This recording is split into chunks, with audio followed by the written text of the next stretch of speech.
Bonjour à tous, ici Gromy. Alors aujourd'hui je vais faire une petite review de ce qui s'est passé sur l'IM Training numéro 3.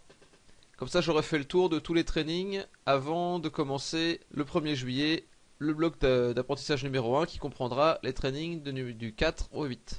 Donc avec ce training, sur quoi je voudrais revenir, c'est ces deux points. Principalement les ombres en perspective, sur quelques concepts qui sont un petit peu plus poussés. D'abord j'avais fait les ombres projetées sur une surface verticale, mais là je voudrais faire les ombres projetées sur une surface horizontale qui est plus haute que le sol, parce que c'est encore une autre construction différente, et c'est vrai que je l'avais pas expliqué jusqu'alors, du coup ça me semble assez important d'y revenir. Et après je parlerai également d'utiliser la perspective de façon concrète dans une image, en partant d'une image de Véro qu'elle a fait pour les recherches sur la maison d'un petit peuple. Alors on commence donc avec cette image de ville coyote. Donc on va prendre l'ombre de ce cube-ci sur cette surface-là.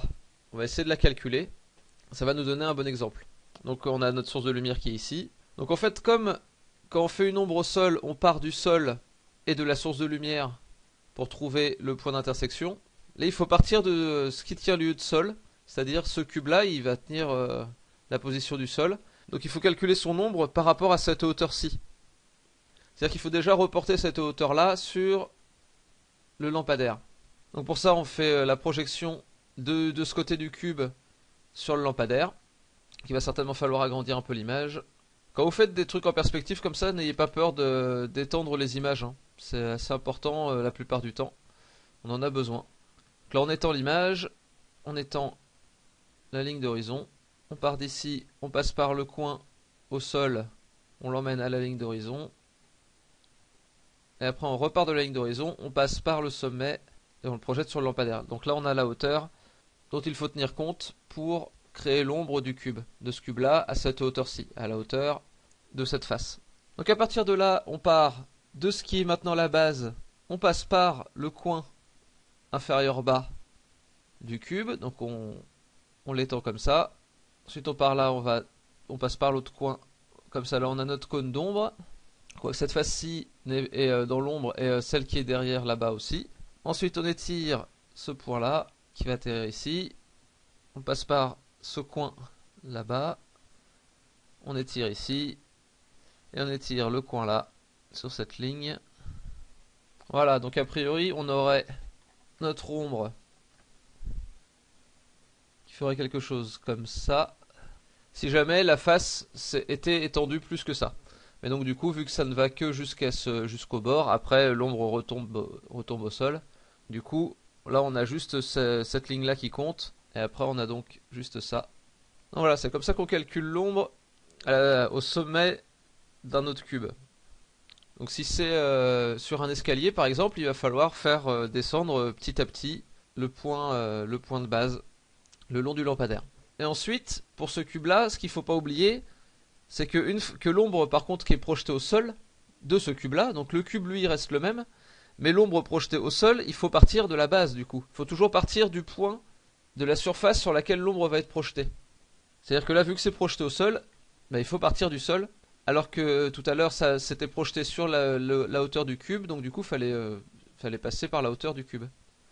Donc là, une fois qu'on sait ça, le truc c'est que là ce cube ne semble pas très bien construit. On va vérifier ça tout de suite. Il y a quelque chose de pas logique en fait dans ce cube. Faites bien attention quand vous placez un cube sur un autre et que vous essayez de trouver la position au sol. Là on voit que le cube il est bien au milieu à cette hauteur-ci, mais que là il se retrouve plus au milieu. A priori il devrait descendre un peu plus que ça. Là il faut trouver la diagonale ici. La diagonale là elle est facile à trouver puisque c'est au centre carrément. Ça on descend ici, on arrive à un point là. On descend ici, on arrive à un point là. Et en fait, ouais, il faut vraiment faire attention de bien le replacer au bon endroit dans la perce, puisque du coup, là, pour calculer l'ombre, c'est super important. Donc voilà, donc il est plus placé comme ça dans le cube. Et donc après, pour trouver l'ombre, il faut repartir de la base, donc, qui est ici, et du sommet, qui est là-haut. Donc on a un coin là, on va faire les autres coins. Et donc voilà, on a notre ombre qui est projetée au bon endroit. Donc voilà, j'espère que ça aura bien éclairci ce point pour tout le monde. C'est vrai que les ombres c'est un petit peu compliqué a priori, mais il faut Enfin, je trouve que c'est un très bon exercice pour comprendre un peu plus comment le volume fonctionne dans l'espace, vu que les rayons de lumière vont se déplacer dans l'espace, et que ouais, ça demande une capacité d'abstraction un peu plus forte que juste placer des volumes. Donc voilà, j'espère que ça aide tout le monde de faire ces exercices. Personnellement, j'en suis convaincu. Et donc là maintenant, on va passer à un dessin de Véro, qui est celui-ci. Donc j'ai l'impression que c'est plus un croquis de recherche en fait sur ce qu'elle va faire pour sa maison de petit peuple. Mais en fait, même pour les croquis de recherche, il faut essayer d'être un minimum rigoureux, au moins sur la perspective, pour que ça soit cohérent et intéressant à regarder. Et puis pour s'habituer, pour avoir ce rythme qui s'instaure, cette habitude qui s'imprègne vraiment dans l'œil de chaque participant. Et même si ça prend beaucoup plus de temps, mais c'est pas grave, on prend plus de temps à faire des recherches, mais faut le faire. Donc là, on va essayer de replacer tout ça dans une perspective correcte. Et en fait, il faut, avec une image comme ça, on va devoir appliquer tout ce qu'on a appris précédemment dans les IM Training. Donc là, je vais partir du principe que les murs sont justes et que c'est le reste qui ne l'est pas, parce que là, en fait, chaque élément part un petit peu dans sa propre direction. Et donc, on va se servir donc des coins de mur pour retrouver la ligne d'horizon. Voilà, on a une ligne d'horizon qui est ici. Donc à partir de là, on va pouvoir construire tout le reste. Donc on va considérer que c'est une image juste à... Enfin, qu'il n'y aura pas de troisième point de fuite. Toutes les lignes seront plates. Voilà. Voilà. Déjà là, on a le fond du cube. Ensuite, il va certainement y avoir un plafond. C'est assez important de le noter. Donc là, on imagine un petit peu la hauteur de la souris. Enfin, de cette sorte de souris là, de rat. S'il se met debout, il doit arriver à peu près là. Donc il faut qu'il y ait un petit peu d'espace au-dessus de sa tête. Donc voilà, on va faire un plafond qui va aller à cette hauteur là. On monte la face et on projette ça de l'autre côté. Donc là déjà, on a la base du volume. Donc ensuite, on va monter ce bloc là à la verticale. Ça va jusqu'à cette hauteur-ci. Après, hop, on le ramène dans la perspective. Et après, le truc, ça va être de trouver les autres points de perspective qui sont sur les côtés, les autres points de fuite. Ils vont être relativement loin de l'image, a priori. Donc on va agrandir l'image copieusement. Vous voyez, quand je dis copieusement, c'est copieusement. Donc là, on va agrandir cette ligne d'horizon. Voilà.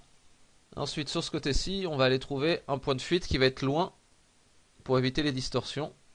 Point de fuite qui va être là. Voilà.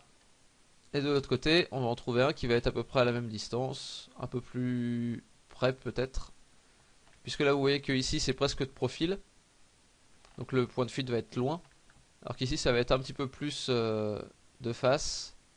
Du coup, le point de fuite, on va pouvoir le mettre un peu plus près. On va le mettre là. Voilà, je fais un trait juste pour indiquer où il est. Donc voilà. Donc à partir de là, on considère que ce sorte de papier de mouchoir ou de paquet de clopes là plutôt va faire cette profondeur là. Là, on ne fait pas de mesure précise, on est encore dans du sorte de croquis. Donc voilà, on en est à ça. Et c'est assez important quand même de bien utiliser tout ce qu'on a appris avant. Sinon, l'exercice c'est pas forcément réussi. Le but c'est pas forcément de faire uniquement de faire une image. C'est surtout de bien appliquer ce qu'on a appris. Voilà, là on a ce paquet de clopes qui est mieux construit. Ensuite, on a cette boîte de sardines. On va la mettre au fond. Une boîte de sardines, je sais pas si c'est plus plat ou pas qu'un paquet de clopes. On va considérer que ça fait à peu près la même hauteur. Donc on va projeter la hauteur de ce paquet de clopes dans la profondeur. Sa hauteur a fait à peu près ça. Là, c'est déjà projeté en fait. Donc on part du sol ici, hop, jusqu'au sommet. Donc ça fait à peu près cette hauteur là. Si on veut faire la boîte de sardines de la même hauteur, c'est comme ça. Voilà, donc là on part de ça pour faire la base de la boîte de sardines. On la projette en face. On lui donne une certaine taille. Et après on la descend. On la descend jusqu'où? On reprojette la distance vers l'avant. Donc on sait jusqu'où on doit la projeter. Donc toutes ces applications théoriques là, c'est au final pas si compliqué que ça. Mais ça demande de la patience. Et c'est une des grandes qualités qu'il faut avoir quand on commence à dessiner. Donc ensuite on a cet assemblement de boîtes d'allumettes, je dirais. On va les pousser sur le côté, c'est toujours pareil, on part du sol. Là ils sont quasiment au milieu, enfin ils sont presque au milieu de la pièce. On peut les laisser au milieu de la pièce, mais si on veut les poser au sol, enfin si on veut les coller contre le mur, il faut repartir du sol pour créer leur position et après les monter. Mais bon, là on va prendre le parti de ce qu'a fait Véro, on va les laisser sur un côté du bâtiment. On va les laisser un peu au milieu de la pièce. Voilà, on va jusque là, on rabat après. Le grand classique. On en monte une, cette taille là, et de ce côté là, cette taille là. Voilà, ça c'est pour la première boîte. Ensuite, si on veut que les autres aient la même taille, on va d'abord les aligner correctement, et ensuite on les décalera quand on voudra faire l'ancrage. Voilà. Voilà, là on a nos trois tailles de boîtes d'allumettes, qui sont donc exactement de la même hauteur. Donc là on a tous nos volumes dans l'espace quasiment. Il nous reste cette boîte de thon là et ce sorte de tabouret. Donc eux on les fera un peu plus au jugé. Là a priori ils sont pas trop mal dans la perspective. Donc je vais les laisser comme ça. Donc voilà, maintenant qu'on a fait toutes les constructions, on commence à passer à l'ancrage. Donc là je fais un ancrage relativement vite fait, hein. C'est juste pour indiquer un petit peu des pistes. Là je fais un ancrage relativement propre alors que c'est quelque chose de plutôt déglingué.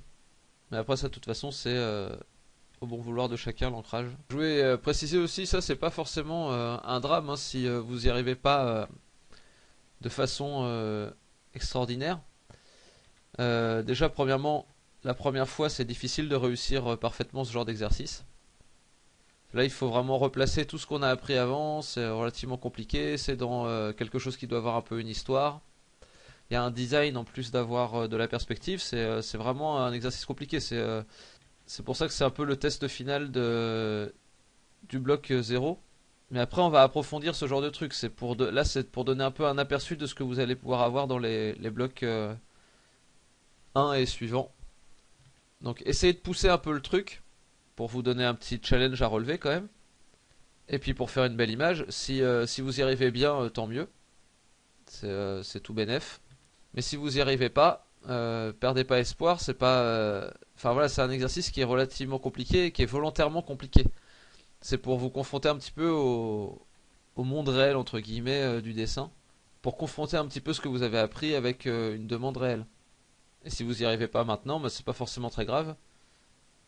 Le tout c'est que quand le programme sera fini, le programme des 4 premiers blocs d'apprentissage sera fini, vous soyez capable de réaliser ça, de revenir dessus, ça vous donnera un repère pour revenir dessus et le refaire avec toutes les connaissances accumulées et voir un petit peu comment vous allez vous en sortir cette deuxième fois quoi. Et comme ça vous permet de contrôler vos progrès entre guillemets. Voilà, là j'ai replacé un petit peu les éléments qui étaient mal placés à la base. Je ne veux pas pousser l'ancrage plus que ça. Je vais laisser Véro reprendre son dessin. Ou en faire un autre, hein, au choix. En tout cas pour la review, c'est à peu près fini. Entraînez-vous bien sur les cylindres, principalement en faisant vos torses et vos jambes. C'est vraiment important. Là vous pouvez faire des corps complets maintenant avec les différents points qu'on a vus. Il reste juste le crâne, qu'on n'a pas vraiment vu dans les masses principales. C'est quelque chose qui vous attend pour le training 4, pour le premier training du bloc numéro 1. Mais vous pouvez déjà faire des corps quasiment complets, vous pouvez remplacer la tête par un cylindre si vous voulez. Donc essayez de prendre plein de photos, d'accumuler un petit peu tous ces croquis, parce que ça va vraiment être quelque chose d'important, cet apprentissage des cylindres. Et surtout sur ce dernier exercice, faites pas mal de recherches. Le nombre de croquis que vous allez faire sur les objets, ça va vraiment vous aider pour trouver des idées pour votre maison de petit peuple. Et donc construisez chacun de vos dessins. Vous pourrez vous passer un peu plus de construction quand vous serez plus à l'aise avec tout ça. Mais on se passe jamais totalement de construction de toute façon. C'est juste qu'après on n'a plus besoin de tracer la ligne d'horizon. On fait juste quelques traits pour définir un petit peu l'angle de chaque objet. Mais on va plus tracer très précisément chaque point de fuite, etc. Mais dans tous les cas, on continue à construire. Donc voilà, j'espère que cette vidéo vous aura été utile. J'espère que ce training vous sera utile. Bon courage pour ce challenge, j'espère voir de belles choses apparaître avec ce training et vous voir par la suite dans le blog d'apprentissage numéro 1. Allez, bon courage et à bientôt. Salut!